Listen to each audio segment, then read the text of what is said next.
Bienvenue sur Africa 24 dans cette nouvelle édition du Non-Stop Info. Voici les titres de l'actualité. Fin du délai accordé par la commission électorale tchadienne pour le dépôt des candidatures à l'élection présidentielle. Au total, ce sont 23 candidats qui ont enregistré leur dossier pour briguer la magistrature suprême.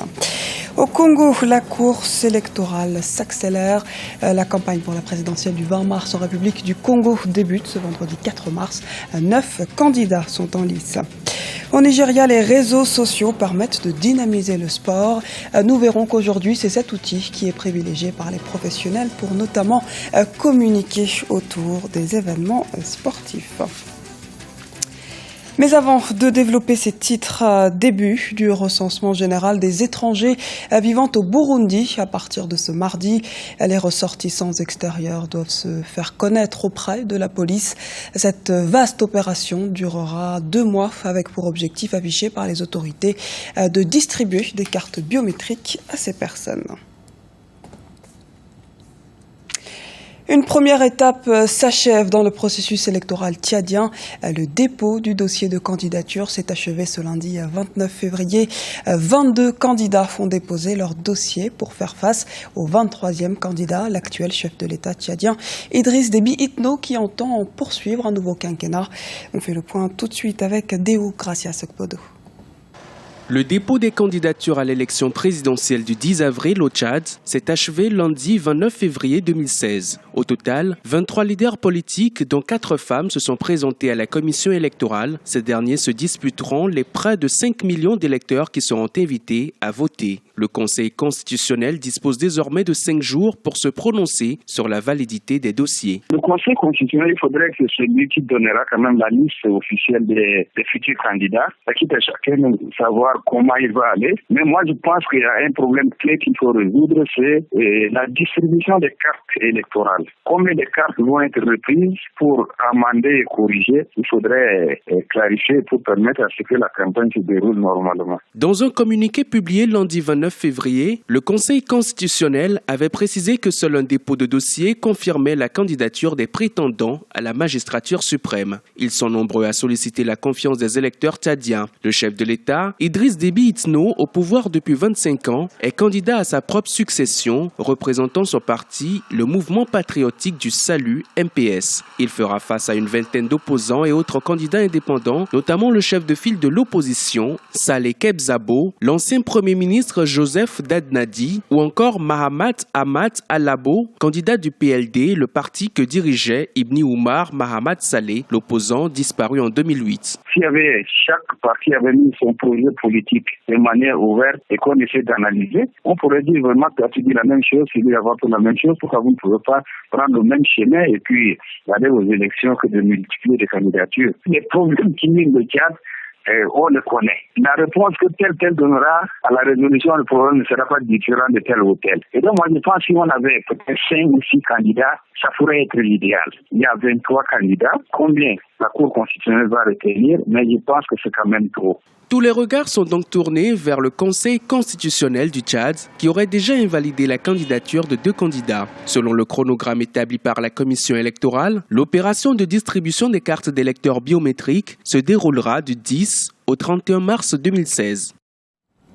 Élection toujours, on connaît les candidats retenus pour l'élection présidentielle anticipée du 20 mars au Congo-Brazzaville. La Cour constitutionnelle a approuvé 9 candidatures, dont celle du président sortant Denis Sassou Nguesso. L'heure est à présent aux préparatifs de cette échéance électorale. La campagne débute ce vendredi 4 mars. Un reportage avec notre correspondant au Congo, Jacques Amboka. La campagne pour la présidentielle du 20 mars en République du Congo sera lancée le vendredi 4 mars. Dans les états-majors des partis de candidats en course, l'on s'active pour réussir la campagne. Ils sont au nombre de 9 candidats qui vont s'affronter pour cette présidentielle qui va consacrer le début de la nouvelle République. Dans les états-majors des candidats, l'optimisme est au rendez-vous. Non, l'esprit, il faut dire qu'on est très détendu. Nous sommes un peu habitués maintenant à cet exercice. Et lorsque je vous dis que le président Kinyombi a été candidat déjà depuis 2002, ça veut dire qu'en termes de préparation, on peut dire qu'il est suffisamment prêt et que l'esprit est tranquille. Nous sommes en train de tout apprêter pour aller aller à la victoire le 20 mars. La campagne pour la présidentielle au Congo, c'est du 4 au 18 mars, soit 2 semaines au cours desquelles les candidats vont parcourir le pays afin de faire valoir auprès de la population leurs projets de société. C'est de moments de confrontation des idées. Le général Mokoko a un projet.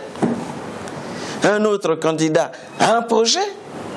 Notre candidat, Denis Sassou Nguesso, a son projet. Nous présenterons notre projet. Nous défendrons notre projet.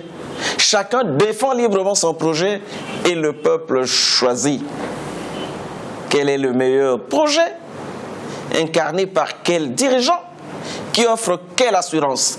9 candidats, dont Denis Sassou Nguesso pour le compte du Parti congolais du travail, Tsati Mabiala de l'Union panafricaine pour la démocratie sociale, le général Jean-Marie Michel Mokoko, indépendant, Claudine Mounari du mouvement pour l'unité, la solidarité et le travail, la seule femme dans la course, sont engagés dans la course à la magistrature suprême.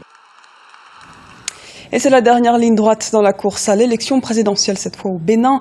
C'est en effet la dernière semaine de campagne électorale. Les 33 candidats en lice sillonnent le pays à la conquête des électeurs. Africa 24 vous propose une émission spéciale consacrée à cette élection au Bénin. C'est à partir de 19h30 GMT. La question du débat de ce jour, quel bilan faites-vous de la décentralisation 12 ans après son entrée en vigueur? Nous attendons vos réactions. Participez au débat et envoyez votre point de vue à l'adresse suivante: benin2016@africa24tv.com. Après une longue période de transition, la Centrafrique veut se donner une nouvelle impulsion politique et économique. Faustin Archange Touadéra, déclaré vainqueur du scrutin du 14 février, aura fort à faire. Les activités économiques sont paralysées depuis le début de la crise. La plupart des commerçants sont obligés de traverser le fleuve Ubangi pour se ravitailler en République démocratique du Congo. Les précisions de Deogracia Sekpodo.